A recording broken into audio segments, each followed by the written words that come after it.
বর্তমানে স্বর্ণের দাম এত বেশি বাড়ছে যে স্বর্ণের দিকে তাকাতেই ভয় লাগে। আমরার মা বাবারা যদি জানতো স্বর্ণের দাম এত বেশি বেড়ে যাবে তাহলে হয়তো আমাদের জন্য এক বস্তা করে স্বর্ণ কিনে রাখতো। আমার মায়ের মতো কার কার মা দিনরাত এখন পস্তাইতেছেন অবশ্যই একটু কমেন্ট করে জানাবেন। তবে আমরা যেহেতু ডিজিটাল যুগের মা বাবা, আমাদের উচিত অল্প অল্প করে স্বর্ণ কিনে জমানো। তারপর তো আমার মেয়ের অনেক দিনের একটা ইচ্ছা পূরণ করলাম। অনেক দিন পরে নিজেও একটু বাবার বাড়িতে গেলাম, গিয়ে অনেক পছন্দের একটা ভর্তা দিয়ে পেট ভরে ভর্তা ভাত খেলাম। হ্যালো হবিগঞ্জ, আসসালামু আলাইকুম, welcome to my new blog. সবার কি অবস্থা? আই হোপ সবাই অনেক বেশি ভালো আছেন।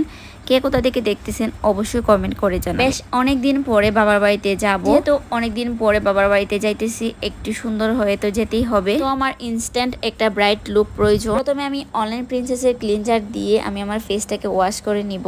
আজকে কিন্তু আমি শেয়ার করব কোথাও যাওয়ার আগে আমি কিভাবে মেকআপ করি, যাকে বলে মেকআপ টিউটোরিয়ালটা আজকে কিন্তু আমি শেয়ার করে নিব আপনাদের সাথে। ক্লিনজার দিয়ে আমি ফেসটাকে ওয়াশ করার পর আমি তাদের স্পেশাল যে হার্বাল ফেস প্যাকটা দিয়ে 15 থেকে 20 মিনিট রেখে দিব। এটা কিন্তু পানি দিয়ে ব্যবহার করতে হয়। 15 থেকে 20 মিনিট রাখার পর আমি আবারও এটা ওয়াশ করে নিব। এখন কোনো ধরনের ক্লিনজার আমি ব্যবহার করব না। তারপর তো মুখটা আমি সুন্দর করে ভালো করে মুছে নিব, কোনো ধরনের পানি যেন না থাকে মুখের মধ্যে। তারপর তো আমি মেকআপ করতে চলে যাব। আর মেকআপ করার আগে প্রথমেই আমি এই যে অনলাইন প্রিন্সেসের এই ময়শ্চারাইজারটা আমি আমার ফেসে দিয়ে দিব। যারা আমার রেগুলার ব্লগ দেখেন তারা তো জানেনই আমি বেশ কিছুদিন যাবত তাদের প্রোডাক্টগুলো ব্যবহার করতেছি। আলহামদুলিল্লাহ আমি ভালো একটা ফিডব্যাক পাইছি। ময়শ্চারাইজারটা দেওয়া হয়ে গেলে আমি আমার পছন্দের এই পাউডার অল্প করে দিয়ে দিব। সবার শেষে অনলাইন প্রিন্সেসের এই কিউট লিপ বামটা ওইটা আমি দিয়ে দিব। আর পাউডার ছাড়া প্রত্যেকটা প্রোডাক্ট কিন্তু আমি অনলাইন প্রিন্সেস পেজ থেকে নিয়ে নিচ্ছি। ক্যাপশনে পেজটা মেনশন করে দিব। আপনারা যদি অর্ডার করতে চান অবশ্যই আমার কথা বললে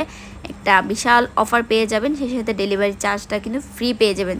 যার জন্য আমার কথা অবশ্যই বলতে হবে। তারপর তো আমরা রেডি হয়ে বের হয়ে পড়ছি। তো আমরা এখন সিএনজিতে আসি। আর বানিয়াচংয়ের রাস্তার যে ভিউটা মাশাআল্লাহ অনেক বেশি সুন্দর। অনেকদিন পরে 1 মাস পর বাবার বাড়িতে যাইতেছি, অন্যরকম ভালো লাগা কাজ করতেছে। ছোটবেলা কে কে এরকম জুটি করতেন একটু কমেন্ট করে জানাবেন। আমাকে যখন ছোটবেলা জুটি করে দিতেন আমার আম্মা আর কি, তো একটু বাঁকা হয়ে গেলে আমি কান্নাকাটি শুরু করে দিতাম। আর আমার মেয়েকে ধরে বেঁধে কোনো রকম বাঁকা হোক সোজা হোক দেওয়ার চেষ্টা করি আর কি।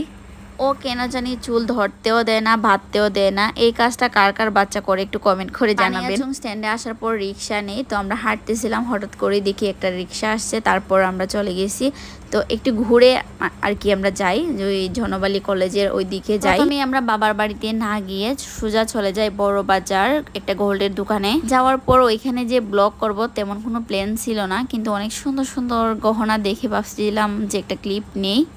কারণ বর্তমানে স্বর্ণের যে দাম ভাই, স্বর্ণ কেনার কথা চিন্তাই করা যায় না। এখন দেখলেই কেন জানি ভয় লাগে। আমার আম্মা তো সব সময় বলেন যে কেন স্বর্ণ কিনে রাখছি না, জমি টমি না কিনে যদি স্বর্ণ কিনতাম তাহলে হয়তো অনেক বেশি ভালো হইতো। কিন্তু আমরা তো ডিজিটাল যুগের মা বাবা, আমাদের উচিত অল্প অল্প করে নিজেদের সন্তানের জন্য একটু একটু কিনে রাখা। এখানে অল্প স্বর্ণের মধ্যে আমার 2 জোড়া কানের দুল পছন্দ হয়েছিল। আমরা মা মেয়ে 2 জন, পরে চিন্তা করছি না 1 জোড়া কিনাই ভালো মনে হয়। অল্প অল্প ছোট ছোট জিনিস না কিনে বড় করে বা মজবুত জিনিস কিনা ভালো। আমার মেয়ে জন্মের পরে যতটুকু টাকা পাইছে 1 টাকাও আমি খরচ করিনি, তো ওইটা দিয়ে চিন্তা করছি মেয়ের জন্য কিছু একটা করি। তো অনেক দিনের ইচ্ছা ছিল যে আমার মেয়ে একটা গাড়ি কিনবে, তো আমি গাড়ির টাকাটাও জমাই রাইখা দিয়েছিলাম যে মেয়ের গোল্ড কেনার সময় লাগবে, কাজে লাগবে। কারণ এই ধরনের গাড়ি কিনে আদিল প্রচুর টাকা নষ্ট করছে। তো আমি ভাবছি যে এই মেয়ের ক্ষেত্রে আমি কোনো টাকা নষ্ট করব না। যাই হোক আজকে গোল্ড কেনার পর মনে হয়েছে যে একটা গাড়িও কিনে নিই। আর আদিলের বাবার ফ্রেন্ডেরই দোকান ছিল গাড়ির। আদিল তো ছোট থেকে বড় হওয়া পর্যন্ত অনেকগুলা গাড়ি কিনছে, কিন্তু মেয়ের জন্য তেমন কোনো কিছু কিনা হয়েছে না। বানিয়াচং যদি থাকতে পারতাম তাহলে হয়তো অনেক আগেই কিনা হয়তো। আর যেহেতু বাসায় থাকি, বাসার জায়গাটা অনেক বেশি কম, যার কারণে আর কেনা হয়নি। সোজা বাসায় চলে যাব, কিন্তু আব্বুকে তো দেখাতে হবে কি কি কিনছি আব্বুর নাতনির জন্য। যার কারণে আবার বাড়িতে আইসা দেখি কারেন্ট নেই। আব্বু তো গাড়ি দেখে অনেক খুশি যে আব্বুর নাতনির গাড়ি কিনা দিছি। আব্বু বলতেছিলেন যে এখন ঠিক আছে, কারণ আমি বলছিলাম যে ওরে কোনো গাড়ি কিনা দিব না, গাড়ির টাকা দিয়ে অন্য কিছু করব।